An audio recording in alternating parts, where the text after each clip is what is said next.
Hello everyone, welcome back to the channel. This is our new video.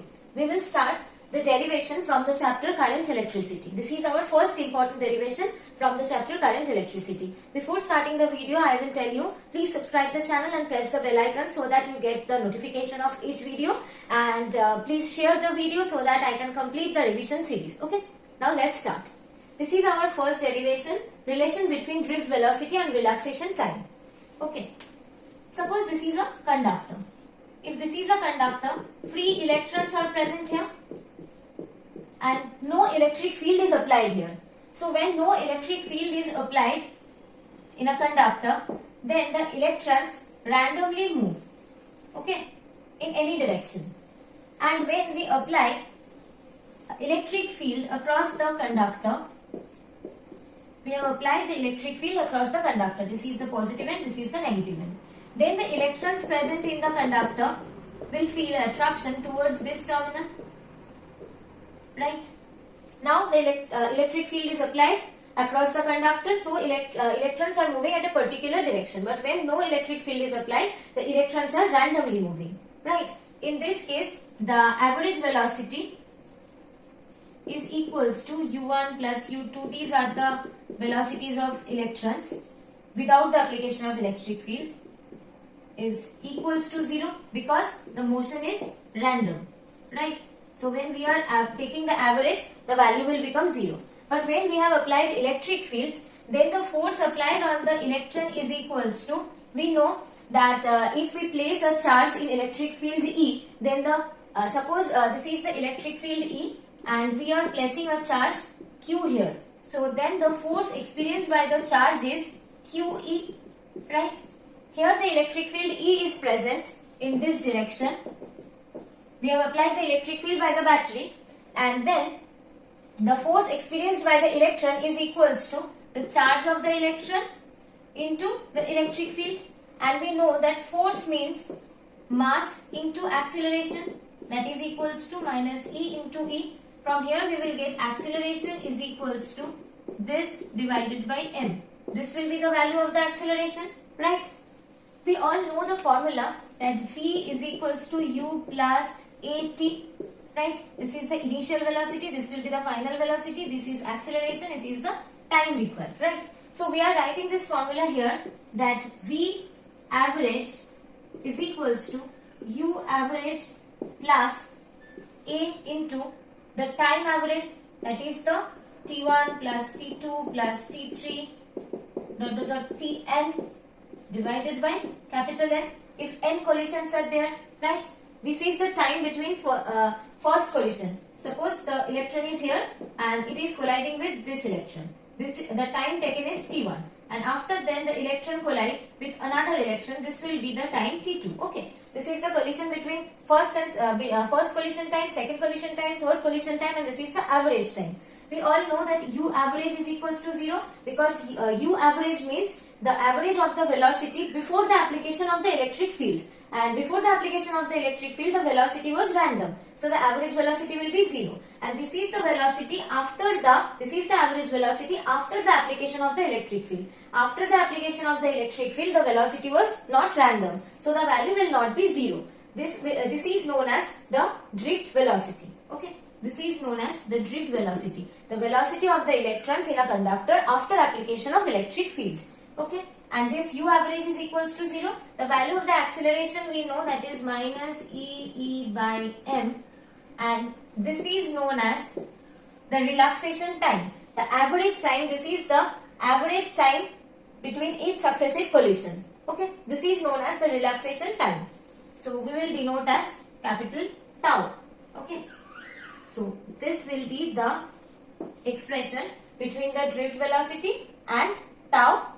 This is the relaxation time. Tau means the relaxation time, which is actually the average time between two successive collisions, and Vt is the drift velocity of electron, which is the average time after the application of average velocity after the application of the electric field, and this is the required relation where Vt is the drift velocity, tau is the relaxation time, E is the charge of electron, capital E is the applied electric field, and m is the mass of each electron. I hope this derivation is clear to you. Now we will move to the next important derivation of this chapter, current electricity. This is our second important derivation.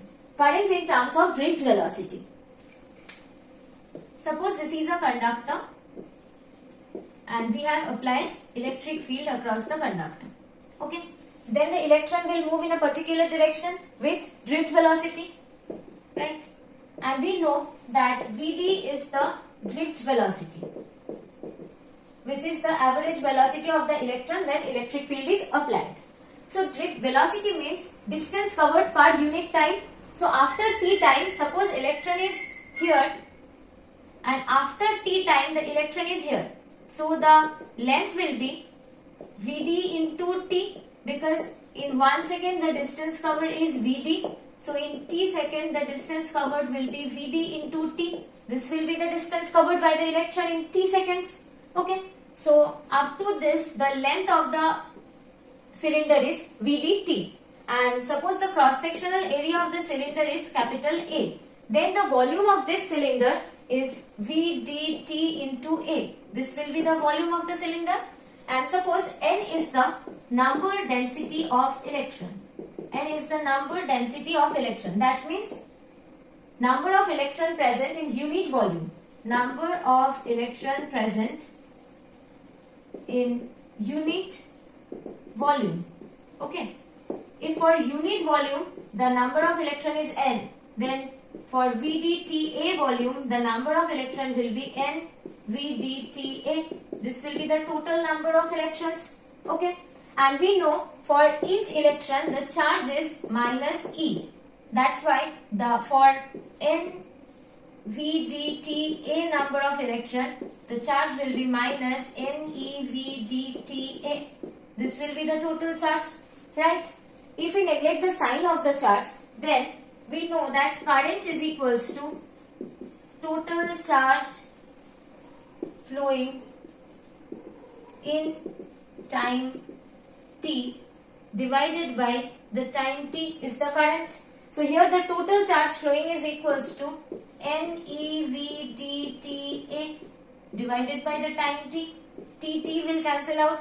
This will be NeVDTA. Vd is the drift velocity. So from here we get the relation current I is equals to NeVDA,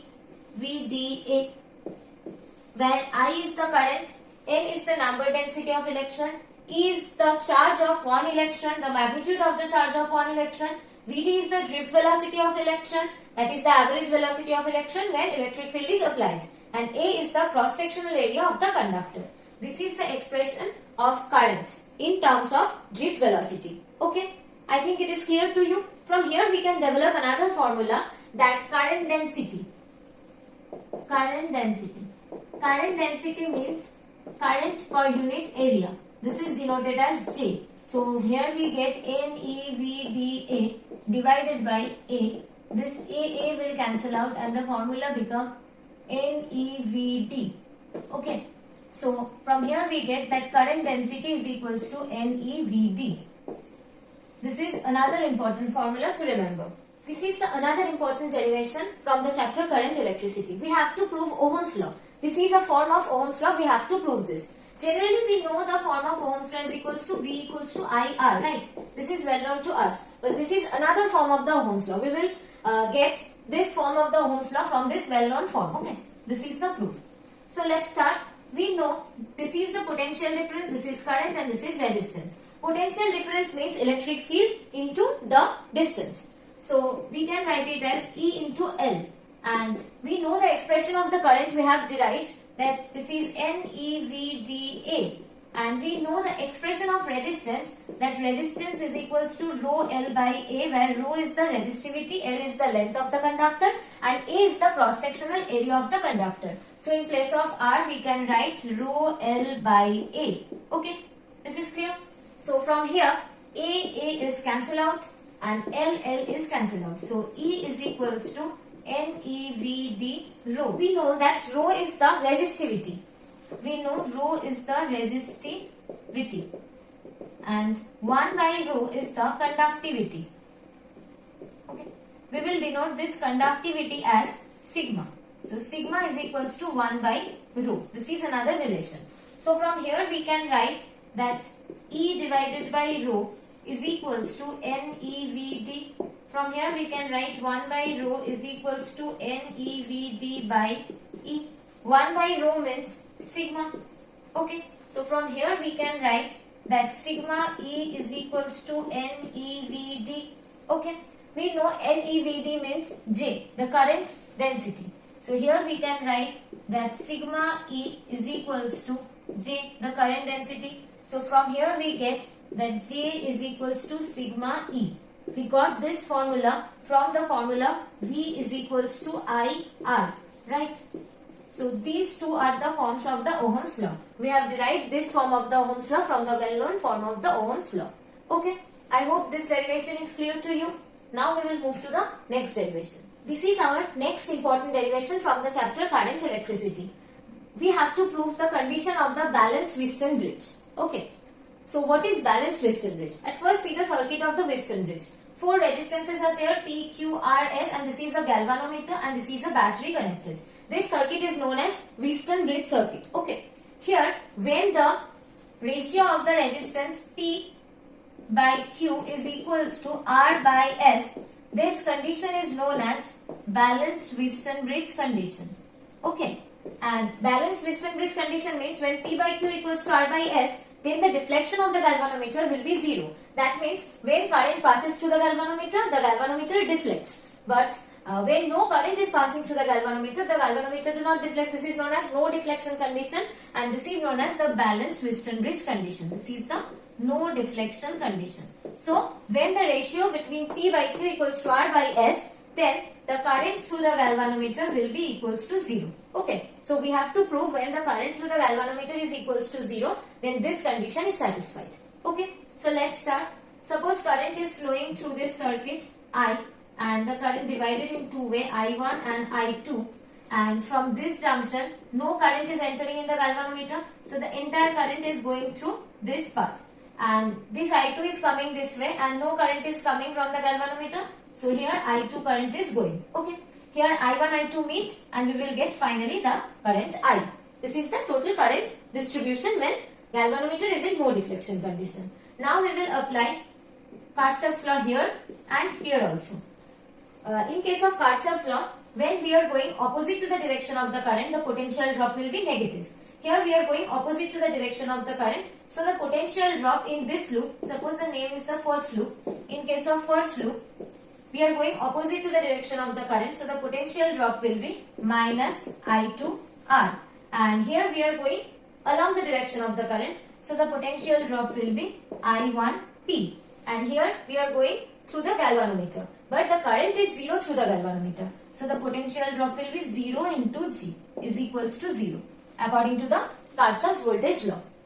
So from here we will get that I2R is equals to I1P. So from here we will get P by R is equals to I1 here and I2 here. This is the condition. And from the second loop, suppose this is the second loop, here we will also apply the Kirchhoff's law. We are going opposite to the direction of the current, so minus 0 into G, and then we are going along the direction of the current, so plus I1Q, and again we are going opposite to the direction of the current, so minus I2S will be equals to 0.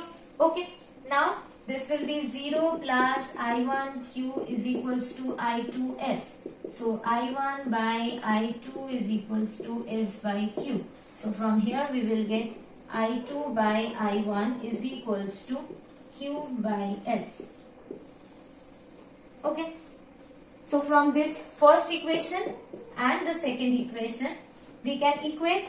So here the right hand side are same. This side is equals to this side. So from here we can conclude that P by R is equals to Q by S. So from here we can write that P by Q is equals to R by S. So when no current is passing through the galvanometer, that is in no deflection condition, the ratio between P and Q is equals to R by S. Hence, the condition of the balanced Wheatstone bridge is this, and it is proved.